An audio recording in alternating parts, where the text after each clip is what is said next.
Assalamualaikum warahmatullahi wabarakatuh. Bismillahirrahmanirrahim.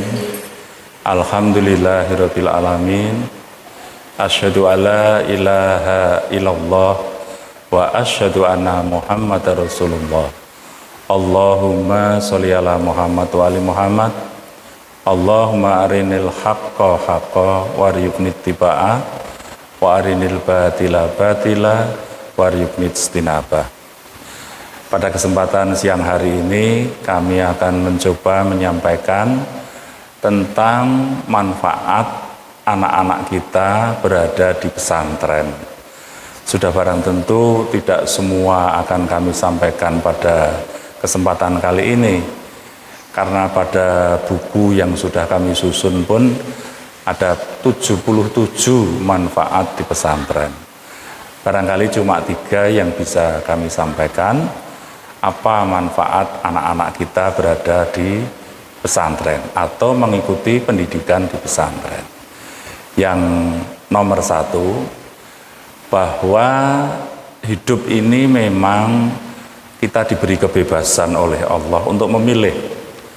Tetapi harap dimaklumi, begitu seseorang memilih sesuatu, pasti terikat dengan pilihan itu.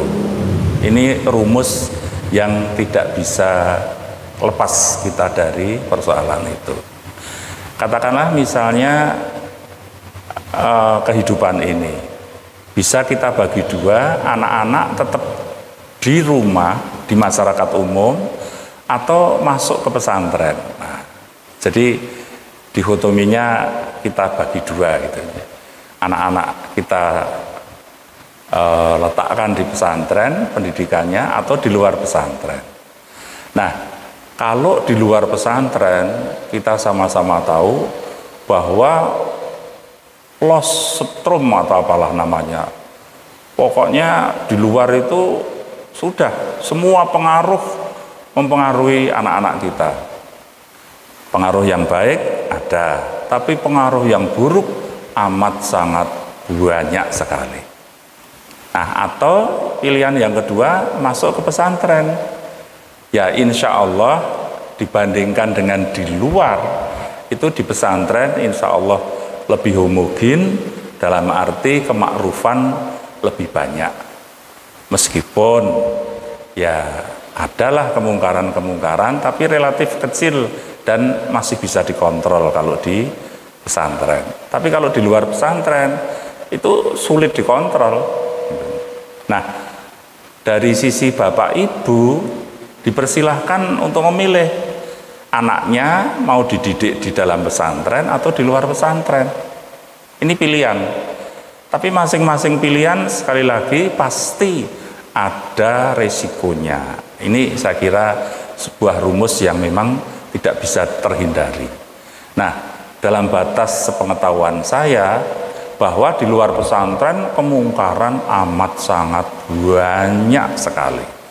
Apalagi orang tua jelas tidak bisa ngontrol. Gak mungkin lah orang tua ngontrol 24 jam kepada anak-anaknya setiap hari, gak mungkin.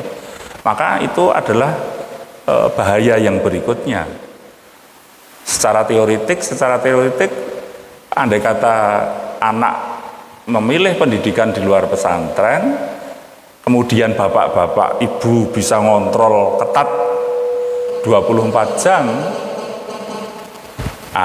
boleh jadi insya Allah bisa diatasi. Namun demikian, seandainya orang tua tidak bisa mengatasi persoalan itu, ya bahayanya sangat besar sekali. Jadi Bapak Ibu sekalian, sekedar contoh kemungkaran saja, katakanlah yang akrab dengan diri kita, HP misalnya. Saya kira hampir semua rumah tangga 1 HP mesti ada, 2 HP juga kemungkinan ada, 3 HP bahkan ada gitu ya. 1 rumah itu ya. Lah, ini si anak mesti kepingin melihat. Nah, padahal dia belum saatnya. Artinya kelas SD sudah pegang HP, kelas SMP sudah pegang HP, SMA pegang HP.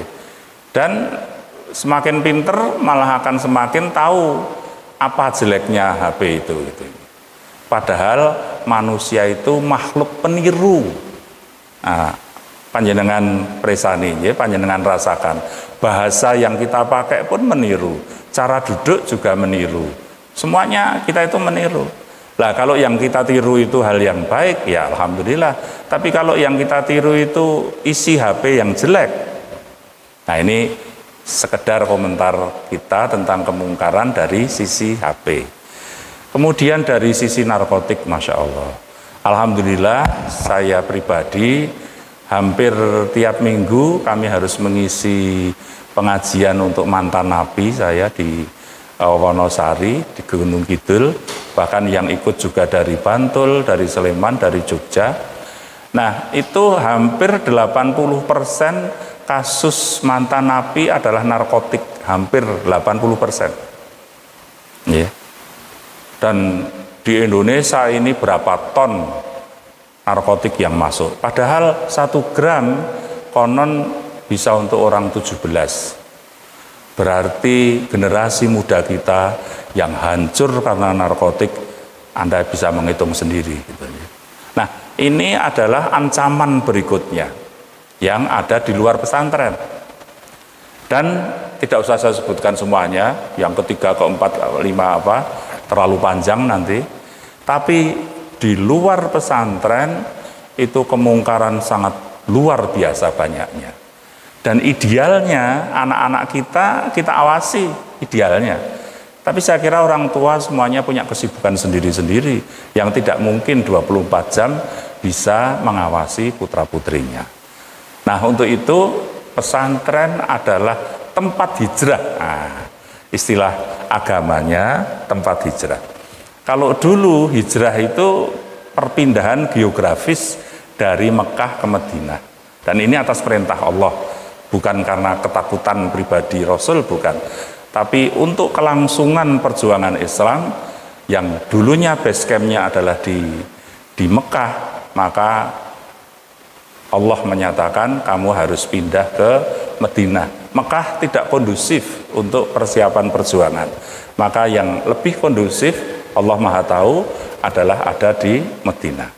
Maka pada waktu itu memang hijrah pengertiannya pindah dari Mekah ke Madinah. Tetapi sekarang orang yang mungkin jamaah haji yang dari Mekah ke Madinah misalnya tidak bisa disebut hijrah. Hijrah yang sesungguhnya dalam konteks kekinian adalah pindah dari yang mungkar menuju yang ma'ruf. Maka santri pesantren manapun itu juga ketika dia berada di sebuah pesantren, dia sedang melakukan hijrah. Dan nanti di surat An-Nisa ayat 100 Allah menyatakan, barang siapa berhijrah di jalanku, akan aku beri tempat hijrah yang luas dan rizki yang banyak. Di surat An-Nisa ayat 100 Allah berjanji, siapa yang berhijrah di jalanku, kata Allah, maka Allah berjanji akan memberi tempat hijrah yang luas dan rizki yang banyak. Itu satu ya. Kemudian yang kedua bahwa hidup ini tidak cukup kita menuruti yang fisik-fisikly gitu ya. Maka hal-hal yang bersifat rohaniyah, ilahiyah juga perlu dipertimbangkan. Yang ingin saya sampaikan adalah kata mutiara atau kata bersayap, ilmu tanpa agama buta, agama tanpa ilmu lumpuh. Kalau tidak salah, insya Allah tidak salah, ini berawal dari teori Einstein tentang nuklir bom. Teori-teori Einstein terpraktekkan secara sengaja atau tidak sengaja di Jepang. Maka kita sama-sama tahu little boy, wah waktu itu masih little kecil, boy kecil gitu ya, bom yang meledak di Hiroshima Nagasaki. Tapi lewat berbagai informasi kita tahu bahwa hanya dengan little boy itu ternyata Hiroshima Nagasaki lumpuh total. Yang terkena ledakan apapun hancur, kemudian manusia yang menghirup asapnya itu pun jadi cacat. Kebetulan kok yang menghirup itu sedang mengandung, ibu misalnya, bayinya juga sudah cacat. Pokoknya kiamat kecil lah, katakanlah seperti itu. Nah, jadi saudara-saudaraku yang saya hormati, waktu itu lantas Einstein sendiri yang menyatakan ilmu, dalam hal ini ilmu bom nuklir itu, tanpa agama akan hancur. Ilmu tanpa buta maksud saya buta. Tapi sebaliknya agama tanpa ilmu akan lumpuh. Katakanlah sekarang kita rekaman ini di dalam masjid gitu ya. Maka kalau kita tidak tahu ilmu membangun masjid ini, ya jadi masalah. Bahkan adik saya yang kuliah di Fakultas Teknik Sipil Gadjah Mada, ketika lihat kerangkanya ini, loh Pak Harun, kok kecil-kecil Pak Harun? Ini yang di atas jangan sering dipakai untuk banyak orang ini, nanti nggak kuat. Nah, jadi ini dianggap terlalu kecil ini, anunya slope atau apa namanya ini kan dianggap terlalu kecil. Nah, alhamdulillah ini masih bisa menyangga. Kalau lebih kecil lagi kan bahaya gitu ya, apalagi kalau nanti ada gempa dan sebagainya. Jadi kita beragama perlu ilmu dan lain-lain, tidak sekedar ilmu bangunan masjid tidak gitu ya, tapi ilmu kedokteran juga perlu, ilmu pertanian juga perlu, ilmu perikanan juga perlu, dan umat Islam harus di berbagai tempat itu harus ada ilmuwan-ilmuwannya untuk mencukupi kehidupan di dunia ini. Karena kan dunia ini ya manusia nggak mungkin kita nggak makan gitu ya, nggak mungkin kita pakai sepeda motor tanpa bensin. Kita butuh materi lah gitu ya. Nah, untuk itu kita perlu menguasai ilmu itu. Nah, kalau kita tidak punya ilmu, maka ya Islam akan jadi lumpuh, tidak bisa apa-apa. Mau berhaji, nggak ada pesawat terbang misalnya gitu ya. Kita jalan kaki, nanti renang misalnya. Saya kira satu hal yang sangat tidak mungkin sekali. Maka jelas sekali bahwa agama itu harus dengan ilmu. Sebaliknya ilmu dengan butuh agama. Sebab kalau tidak ada bimbingan agama, luar biasa. Sekedar contoh kecil aja di Amerika, saya pernah baca-baca, itu ketika bayi tabung, itu dititipkan ke seorang ibu. Jadi sudah preso ya, bahwa telur ibu dicampur sama benih dari bapak, kemudian dititipkan ke seorang ibu di rahimnya. Nah, kebetulan muncul cinta kasih itu. Pokoknya lantas mau diminta sama pemilik telur dan pemilik benih tadi, nggak boleh. Oh, yang mengandung kan saya, nggak boleh. Oh, gitu. Loh, tapi kan itu telur saya dan bibitnya suami saya, kira-kira begitu. Wah, sampai ke pengadilan itu. Nah, yang itu nggak usah saya ceritakan, tapi lantas seorang ilmuwan berpikir, lah kalau dititipkan ke manusia ada kemungkinan sampai ke pengadilan, ya udahlah dititipkan ke hewan saja. Dan secara teoretik bisa dimasukkan ke sapi. Masya Allah. Jadi kalau telur dicampur sama benih, dititipkan ke rahimnya sapi, wadah itu terus piye itu? Anak sapi atau anak manusia itu? Kan bahaya sekali itu kalau tapi secara teoritis konon bisa, gitu, secara teoritis. Nah, saya menyebutnya gini saja, ya itu ekses dari ilmu tanpa bimbingan agama. Nanti bisa saja terus wis rapopo dilebokne kok sapi gitu. Nah, tapi lantas tadi nanti posisinya itu jadi anak sapi atau anak manusia itu. Nah, itu kan sangat berbahaya sekali. Maka kembali, orang itu perlu ilmu pengetahuan umum dan perlu ilmu agama. Yang belajar ilmu pengetahuan umum di sekolah-sekolah di luar sangat banyak sekali.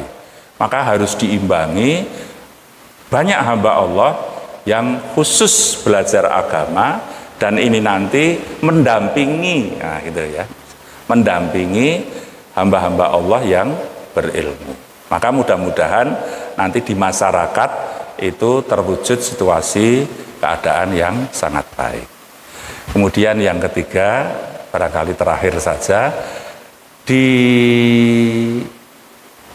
pesantren itu diajarkan IQ, EQ, SQ, dan AQ. Kalau tadi I, kalau ini A. Saya lupa.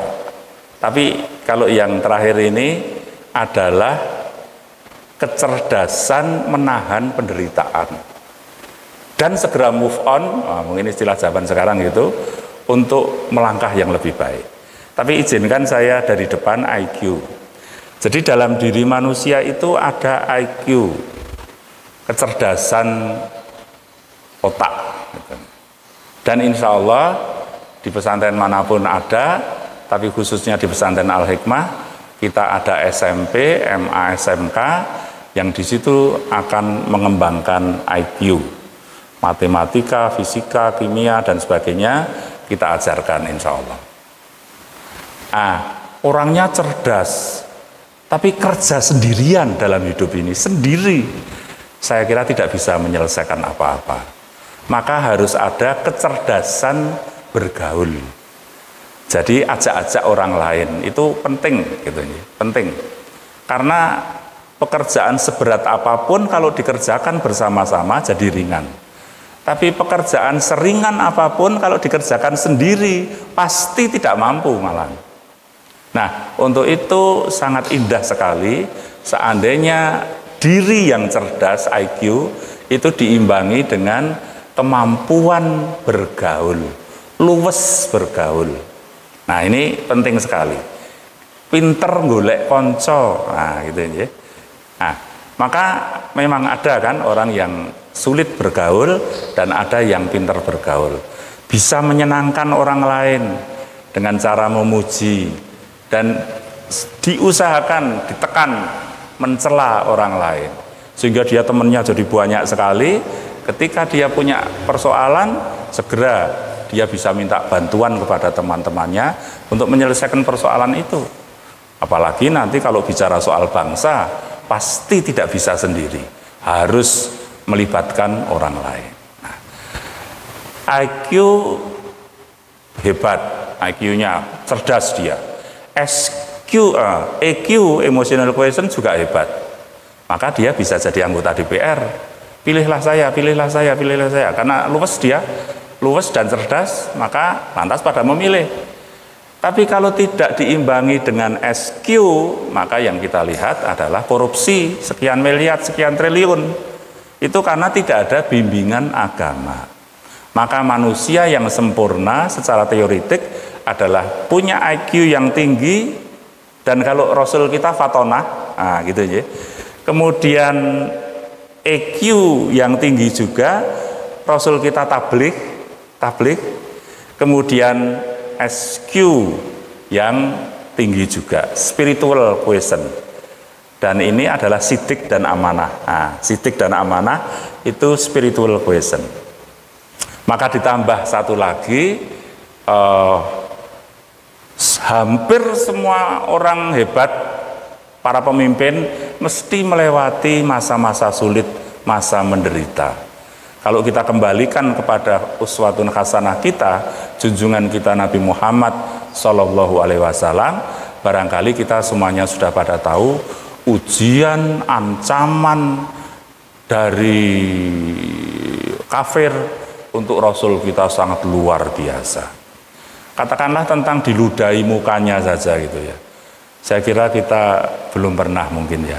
Saya juga tidak minta ya, tapi juga belum pernah. Rasul kita entah berapa kali diludahi. Perang langsung kalau nggak salah 27 kali Rasul perang langsung itu. Dan kemudian gigi Rasul juga pernah patah, kaki juga pernah kena tumbak juga gitu ya. Dan kemudian sampai hijrah ke Madinah, waktu itu lantas posisi tidur Rasul diganti sama Ali bin Abi Thalib dan seterusnya, itu kan isyarat-isyarat pembunuhan itu gitu ya. Tapi alhamdulillah Rasul yang mulia itu dalam penderitaan yang sangat luar biasa tidak putus asa. Nah ini, jadi kembali ke berakit-rakit ke hulu, berenang-renang ke tepian gitu ya. Bersakit-sakit dahulu, bersenang-senang kemudian. Jadi kalau ingin hidup senang itu mestinya kebanyakan menderita dulu gitu ya. Kalau dari senang ke senang, itu jarang itu gitu ya. Ya inama al usri yusran lah ya gitu ya. Setelah kesulitan ada kemudahan.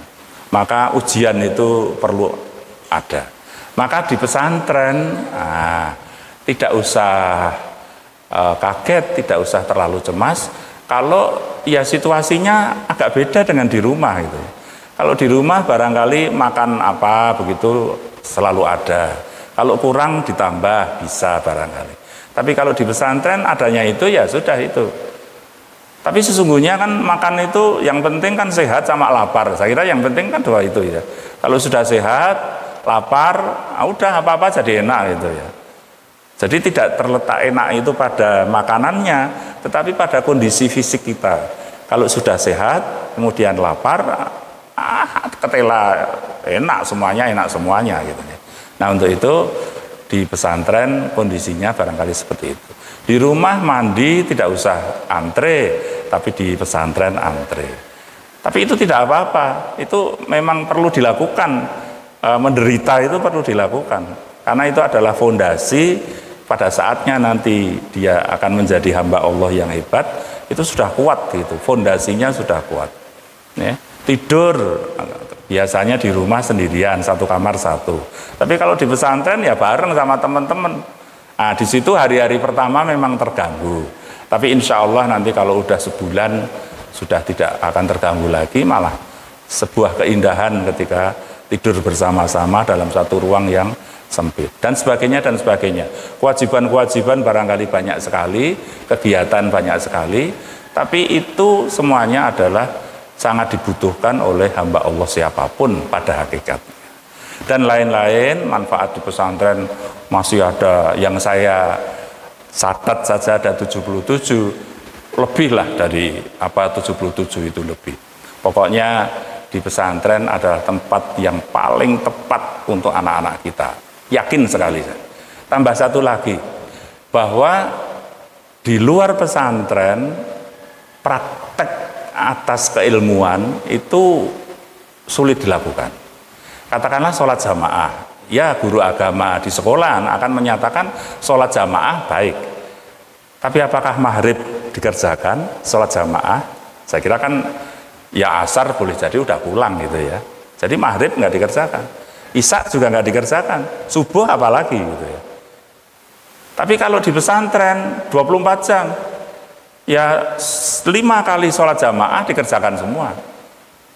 Dan itu sampai 3 tahun paling tidak, SMP 3 tahun, SMA 3 tahun. Bahkan alhamdulillah ada yang SMP disambung SMA, disambung pengabdian, Masya Allah. Ya, sudah barang tentu ketika setiap hari sholat jamaah dipraktekkan dengan tidak dipraktekkan sangat beda jauh. Gitu ya. Tolong menolong misalnya. Kalau di luar pesantren, ya karena di dalam rumah bagaimana bisa nolong tetangga dan sebagainya. Ya, barangkali sudah lulu gua-gua gitu ya. Emosi untuk menolong itu ya terkurangi jauh. Tapi kalau di pesantren kan satu kamar saja isinya 10-20 barangkali gitu. Sehingga kita terbiasa untuk menolong teman-teman para santri yang sedang bermasalah. Dan ini nanti ketika sudah terbiasa akan menjadi karakter senang menolong orang lain dan seterusnya. Maka kembali pesantren adalah tempat yang paling indah, paling benar menurut kami loh ya, untuk mendidik anak-anak kita menyongsong hari-hari depan anak-anak kita. Wah, tambah satu lagi, Masya Allah, tugas berat orang tua untuk anaknya. Wah, ini kata mutiara ini ya. Tugas berat orang tua untuk anaknya adalah mempersiapkan perpisahan anaknya dengan kedua orang tuanya dalam keadaan mandiri dan diridhoi Allah. Saya ulangi, tugas terberat orang tua untuk anaknya adalah mempersiapkan perpisahan anaknya dengan kedua orang tuanya dalam keadaan mandiri dan diridhoi Allah. Ini berangkat dari asumsi bapak ibu wafat dulu. Nah, gitu ya. Meskipun kita sama-sama tahu wafatnya seseorang tidak urut kacang, kata orang Jawa ya. Tapi memang ya kebanyakan bapak ibu dulu. Maka anak ditinggal mati oleh orang tuanya itu siap enggak gitu ya. Segala sesuatu mesti pakai latihan kalau ingin lancar gitu ya. Ingin lancar badminton ya latihan badminton, ingin lancar pingpong ya latihan pingpong, ingin lancar dalam perpisahan ya harus berlatih berpisah. Latihan berpisah yang paling pas terukur adalah si anak diletakkan di pesantren. Nah, itu berlatih berpisah. Sekali waktu masih bisa lah ditengok. Sekali waktu anak pulang, kemudian kita kirimi dengan bekal-bekal gitu. Tapi itu sebuah latihan berpisah. Maka begitu nanti bapak ibu wafat, anak udah siap untuk berpisah. Karena sudah dilatih kok. Perpisahannya ada 3 tahun ada, 6 tahun ada. Anak saya malah 13 tahun. Anak saya sejak kelas 1 Pak, 13 tahun ada di pesantren itu. Sekarang ini bareng-bareng sama teman-temannya ini berada di sini 13 tahun. Jadi ya tidak terlalu berat lah untuk bismillah aku tak kuliah neng Madinah ya gitu ya. Ya semoga ringan saja lah, sudah berpisah 13 tahun udah kok. Kalau ditambahi 5 tahun lagi ya nggak apa-apa gitu ya. Dan semuanya kan yang kita kejar kan kualitas kehidupan kita masing-masing gitu ya. Dengan berilmu, apalagi beramal dan dilandasi iman, iman ilmu amal gitu ya. Saya kira sangat sempurna sekali.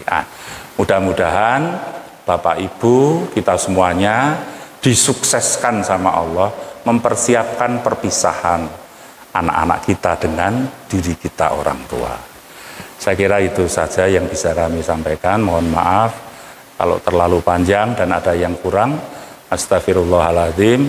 Wassalamualaikum warahmatullahi wabarakatuh.